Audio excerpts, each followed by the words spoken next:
Witam wszystkich.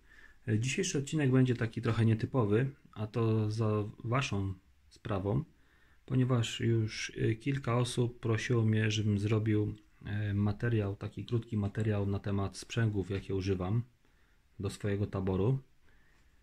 I w dzisiejszym odcinku będę chciał wytłumaczyć, dlaczego taki, a nie inny sprzęg używam, jakie są jego zalety, wady. Także zapraszam. Na początku może pokażę, jakie sprzęgi miałem wcześniej, jakich teraz używam. Więc to jest sprzęg standardowy, tak zwany. Może go pokażę z bliska, aczkolwiek każdy powinien już mniej więcej wiedzieć, jak wygląda sprzęg standardowy, taki oczkowy. A używam teraz takich.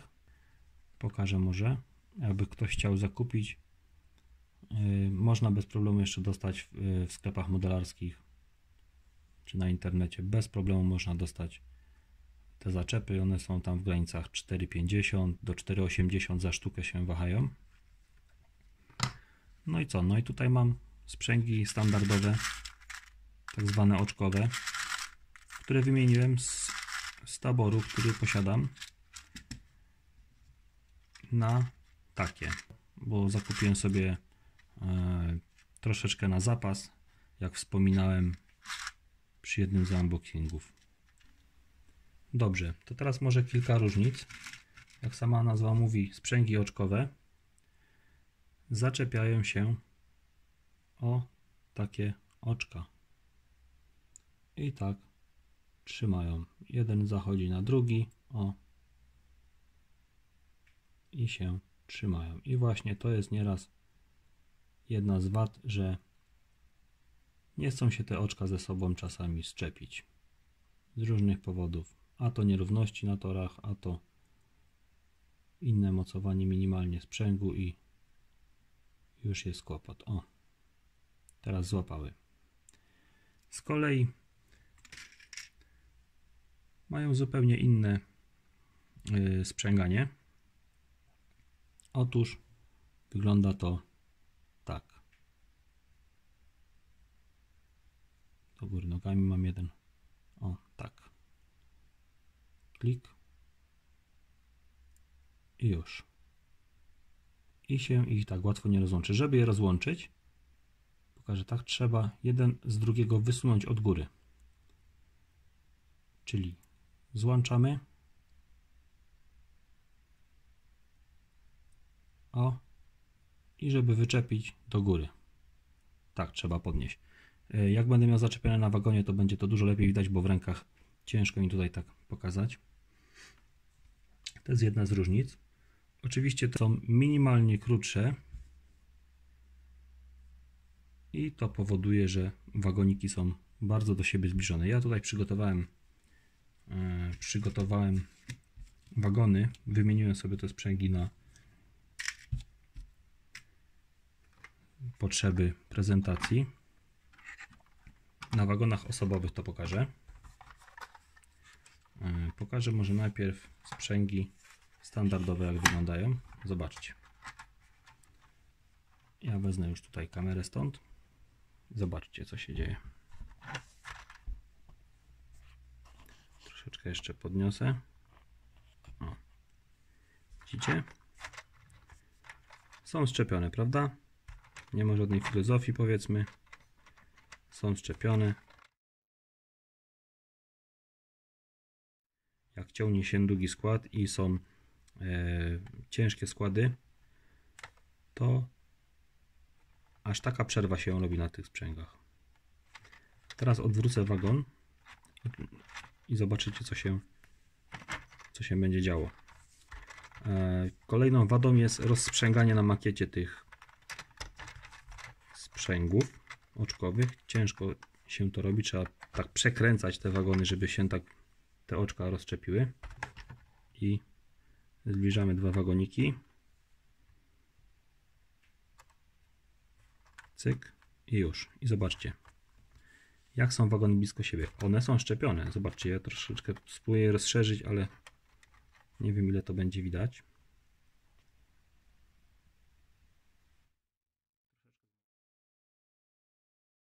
Dobrze, wracamy. Jak widać, tu mamy sprzęgi oczkowe, tutaj mamy sprzęgi krótkie. I teraz, jak skręca się wagon, to jest taki odstęp, jak się skręca przy oczkowym, jest powiedzmy podobny. Największa różnica właśnie jest, jak wagon jedzie na wprost, czyli w ten sposób. I teraz te wagony w składzie wyglądają tak z daleka, jakby do siebie praktycznie przylegały, prawda?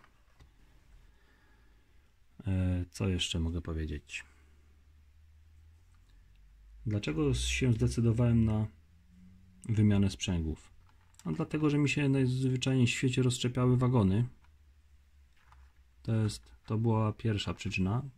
Nie wiedzieć czemu, na prostym odcinku po prostu rozszczepiały się wagony, same się rozsprzęgały albo na łukach, albo na wzniesieniach. Jeśli chodzi o rozłączanie sprzęgów standardowych, tych oczkowych, to sprawa się troszkę komplikuje, bo jak jest ciasto na makiecie, ciężko te wagony tak bezproblemowo rozłączyć, żeby albo gdzieś tam ręką czegoś nie zawadzić, albo żeby nie wykoleić tego wózka sąsiedniego wagonu. Zazwyczaj to się odbywa tak, że trzeba wykręcić jeszcze raz. I trzeba no nie da się go tak podnieść, widzicie? Trzeba go wykręcić jakoś, Może ktoś zna jakiś taki fajny, szybki sposób, może bym potrenował, teraz mi tak lepiej poszło, ale jak się za dwa zaczepi, to już tak łatwo nie jest, trzeba go przekręcić i wychodzi. Teoretycznie można wyjąć wagon, zrobimy sobie nawet taką symulację, spróbuję włączyć ten wagon, oczywiście zupełnie nierealistycznie,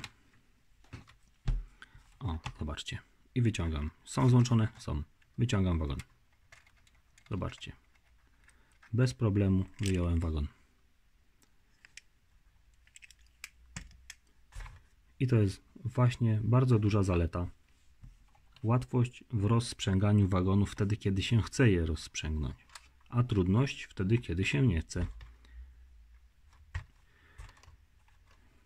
Teraz mi się przypomniała taka sytuacja, że raz zdarzyło mi się, że sprzęg mi się rozłączył, ale to dlatego, tak naprawdę to nie rozłączył się sprzęg, tylko miałem za słabo w gniazdo wciśnięty sprzęg i po prostu sprzęg wyleciał mi z gniazda. Po prostu mi wyleciał i został przyczepiony na innym taborze. Mniej więcej spróbuję to pokazać, jak to wyglądało, bo jakież to było moje zdziwienie, jak to zobaczyłem. Już się wystraszyłem, że mam rozwalony wagon. Wyglądało to mniej więcej tak, czyli wiszący sprzęg. Słabo to widać w tym miejscu. Coś takiego mi się raz zdarzyło.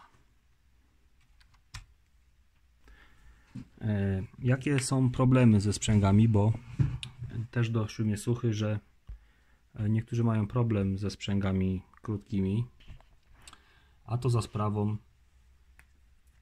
właśnie mniej więcej takiej długości wagonów dwuosiowych.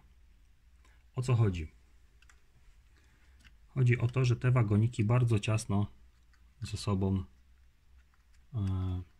przylegają. Ciężko nawet jest szczepić tak naprawdę te wagoniki, bo zderzaki już dotykają jeden drugiego. I zdarza się, że niektóre wagony,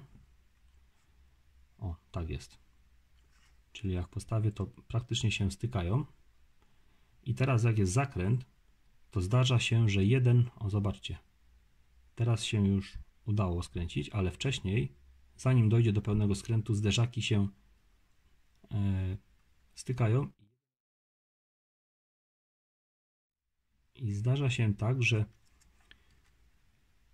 jeden wagon wypchnie drugi zderzakami i się po prostu wagony się wykolejają. Te wagoniki akurat, z tego co zauważyłem, pewnie nie każdy nawet o tym wie, bo nie każdy wagon też tak ma. Nie wiem, czy mi się to uda pokazać. spróbuję.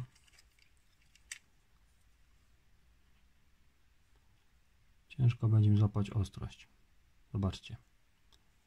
Ja to widzę, bo wiem, że tak jest i widzę to.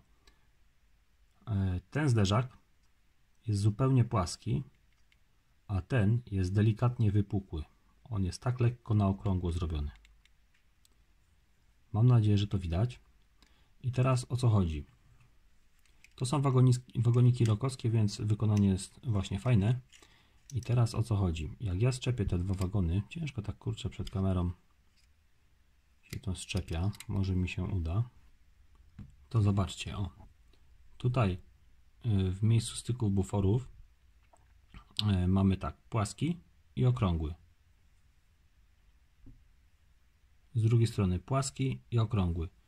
Dzięki temu, jeżeli one napierają nawet na siebie, to jeden z drugiego się fajnie ześlizguje i dzięki temu wagony się nie wykolejają. O. Tak to właśnie wygląda. Nawet o, tak widać, że się światło zupełnie inaczej odbija od tych zderzaków. To jest okrągły, to jest płaski. Zobaczcie, jak dam dwa płaskie do siebie, to widać, że są płaskie. Widzicie? A jak dam ze sobą dwa okrągłe, to widać, że nie mogą się zetknąć do końca, bo są tam zaokrąglone te płaszczyzny i tak to wygląda. Zauważyłem to zupełnie przez przypadek, bo jak widzicie przy waloryzowaniu naniosłem sobie tutaj takie efekty smaru na zderzakach i w niektórych modelach musiałem to z powrotem zaskrobać, ponieważ ta warstwa lakieru była tam rzędu 10 czy tam 100 części milimetra, ale była i ona powodowała, że ten zderzak już był grubszy niż być powinien i mi się wagony wykolejały wtedy. Jak delikatnie to wyczyściłem, ten lakier zmazałem rozpuszczalnikiem, problem zupełnie przestał istnieć. Także w niektórych modelach wagonu zalecana jest ostrożność z używaniem tych sprzęgów krótkich. Ja mam każdy wagon już przetestowany, więc wiem, że jest ok. A jeżeli by mi się wykolejało, to na pewno znalazłbym jakiś sposób, czy to w mocowaniu samego gniazda, spróbowałbym przesunąć tutaj troszeczkę ten sprzęg w tą stronę, żeby minimalnie mniej był wsunięty i też pewnie bym jakoś sobie poradził, w ostateczności bym zmienił na standardowe, czego wolałbym uniknąć z wspomnianych wcześniej powodów. No i ostatnia zaleta, no to zdecydowanie krótkie sprzęgi są bardziej realistycznie wyglądają niż te oczkowe, które są tak skonstruowane, że sąsiednie wagony połączone no są dosyć oddalone od siebie. Takie kiedyś były tylko pikowskie, rokowskie. Tutaj mam różne mam tutaj i piko i roko, jest kilka modeli tych oczkowych. Są jeszcze inne sprzęgi krótkie, bo to muszą być sprzęgi krótkie, żeby wagony właśnie były blisko siebie. Więc tak to wygląda. Jeszcze taki szybki rzut na makietę okiem. Widzicie jak są bufory blisko siebie. Ciężko. O, i teraz będę chciał zaczepić. O, nie będzie tak łatwo, zobaczcie. Widzicie? O, musiałem puknąć mocniej, żeby one się szczepiły, bo akurat te dwuosiowe wagony no trudniej się szczepiają. Jeżeli chodzi o takie węglarkowe, o już troszeczkę dłuższe te wagony, nie ma problemu, o puk i już jest szczepiony, prawda? I kolejny. No i to powoduje, że te wagoniki są troszeczkę bliżej siebie, no ale najfajniejszy efekt daje właśnie jeżeli mamy skład osobowy. Wtedy te wagoniki są naprawdę blisko siebie, no i wszystko fajnie wygląda. Także jakby jeszcze były jakieś pytania, zadawajcie je w komentarzach, postaram się odpowiedzieć. Jeżeli coś pominąłem albo coś źle powiedziałem, poprawcie mnie. No i w zasadzie to by było na tyle. Trzymajcie się, hej.